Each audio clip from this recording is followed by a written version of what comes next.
voilà, je voudrais vous montrer un petit peu ce qui s'est passé pendant cette semaine. Il faut savoir qu'en Suède, je suis partie à Stockholm et j'étais très surprise parce que j'ai pu aller à la mer et là-bas, en fait, il faisait 27 degrés environ et le ressenti était de 30 degrés. J'ai pu me baigner. Moi qui suis une chochotte dans l'eau, là, comme vous voyez, je kiffe la mer, je kiffe la piscine et tout ça, le soleil. Mais moi, pour me baigner, il faut vraiment que l'eau soit hyper chaude, parce que sinon, c'est pas possible. Donc, j'ai pu me baigner, ça m'a fait du bien. J'ai les pieds dans l'eau, voilà. Voilà, le cadre est agréable, ça fait du bien d'avoir les pieds dans l'eau un petit peu et de voir un petit peu l'eau, voilà.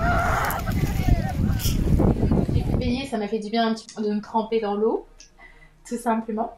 Et vraiment de profiter de la plage qui était partie plage, partie rocher, partie herbe, partie vraiment le choix où tu voulais mettre ton emplacement et c'était juste à côté d'un parc. Franchement on était juste à côté d'une superbe plage.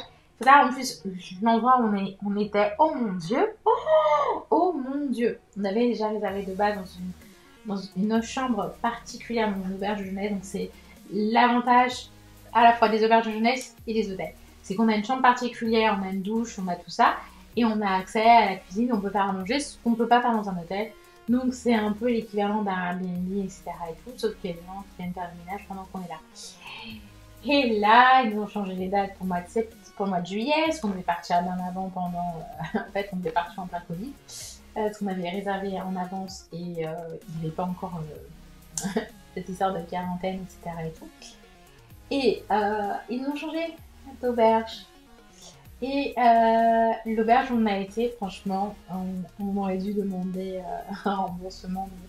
On a vu sur les avis, ils ont du mal à faire un remboursement et tout. Donc on s'est dit, c'est pas grave, de toute façon, on a connu pire. Hein, dans certaines locations, on a eu des. C'est ma pote avec qui je voyage en Asie, donc on a connu des choses très très très bien et des choses très très très très mauvaises. Et donc du coup, on a dit, bon. Mettez-nous dans un dortoir, c'est pas grave.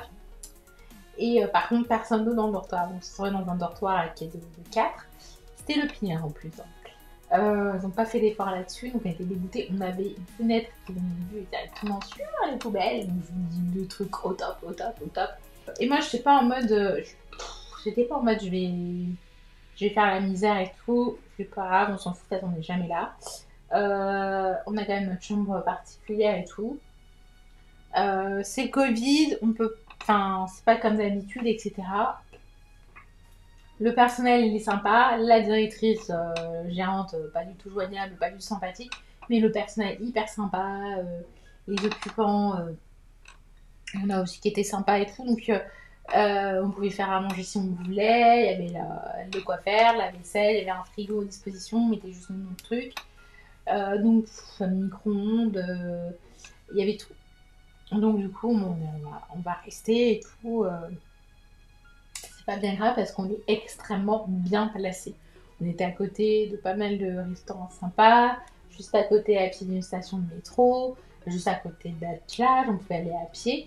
Et la Suède, pour nous, ce qui était top, c'est qu'on avait pris une carte Access. Et la carte Access, on peut à la fois l'utiliser, bon c'est un peu plus long parce que c'est des trains commutés au lieu de prendre des trains express.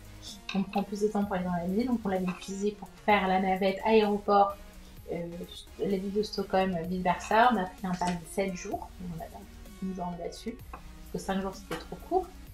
Et c'est surtout qu'on a pu faire ces balades en bateau. Et ça, c'était vraiment topissime de pouvoir en fait, gratuitement en fait, parce que même si on avait payé le pass, il coûtait un peu plus de 400 couronnes. Alors, 400 couronnes, ça fait moins de 40 euros. Vous enlevez un zéro, vous enlevez 1 ou 2 euros, c'est à peu près l'équivalent. Moi, je vais comme ça, grossièrement. Et du coup, ce qui se passait, c'est que on a pu visiter différents endroits. Quand on arrive à Stockholm et tout, on s'est dit, ouh, c'est grand et tout. Et il y a quand même 14 euros.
on peut vraiment se déplacer en bateau. Donc c'est des bateaux qui sont plus pour les locaux quand tu vas aller d'un point A à un point B. Donc on n'a pas la visite guidée comme on pourrait aimer, mais là c'est des bateaux avec des visites à 500 couronnes. Toutes les visites sont hyper chères et pas forcément très utiles. On peut tout faire à pied. Nous on a tout fait à pied en transport en commun. Il y a, justement, parlant de transport en commun, il y a un truc qui est très bien, en fait, c'est que les stations de métro, elles sont magnifiques. Donc, on peut s'arrêter, on a fait un parcours d'itinéraire de différentes stations. Et j'ai pris plusieurs photos à chaque fois. Et les stations, elles sont magnifiques. C'est de l'art souterrain, en fait.